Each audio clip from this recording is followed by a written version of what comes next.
коопсуздук куру бар экен. Но коопсуздук куру бар болгону менен баягы ошол иштетилиш керек. А коопсуздук куру болгон жоктур, сөзсүз түрдө коопсуздук куруларын тагыш керек. Соответственно, тагып анан кийин баягы айдатыш керек. Ошондой эле медконтроль, тек контроль эмнеге өтүлөт? Медконтроль эң биринчи ошо сиздердин ден соолугуңуздар. Ошо кан басымыңыз өйдө, ылдыйбы, кан басымыңыз туурабы, ооруп аткан жоксузбу? Экинчи этап баягы медконтроль, техконтрольду алайлы. Сөзсүз түрдө медконтроль, техконтроль өтүш керек. Право обязанность заказчиков баягы договор түзгөнүңүздөр бул да бирден бир талап. Бул сөзсүз түрдө эң биринчи ушул талап болуш керек. Санитарлык состояние боюнча.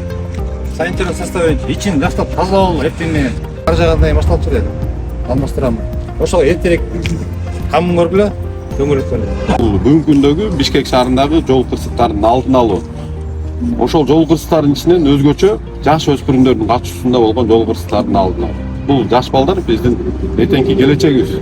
Ушул жаш балдарды ташып, мектеп окуучуларын ташып аткандан кийин жол эрежесин таксактайлы. Бишкек шаардык милициянын кайгылуу кызмат башкармалыгынан техникалык көзөмөлдөө бөлүмү тарабынан бүгүнкү күндө рейдтик иш-чаралар жүрүп жатат. Бул рейдтик иш-чаранын жүрүшү жолдогу жол кырсыктардын алдын алуу. Мектептер менен келишим түзүп, ата-энелер менен келишим түзүп, ушул маршруттук каттамды жүргүзүп, жаш өспүрүмдөр ташыган айдоочулар арасында дагы түшүндүрүүчүлөрдү жүргүзүп жатабыз.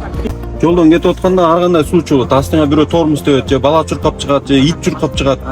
Же болбосо бир машина резко тормоз тебет. Ошол кезде сиз да тормоз тепкенде, бул бала мынакка кулабаш үчүн, бул кур жөн эле мынтип тагылбаш үчүн мынакка да тагып түшөт да, мына бекишке. Ар бир бала 18 месте болсо 18 баладан ашык салбашыңыз керек. Ар бири коопсуз кур тагыныш керек.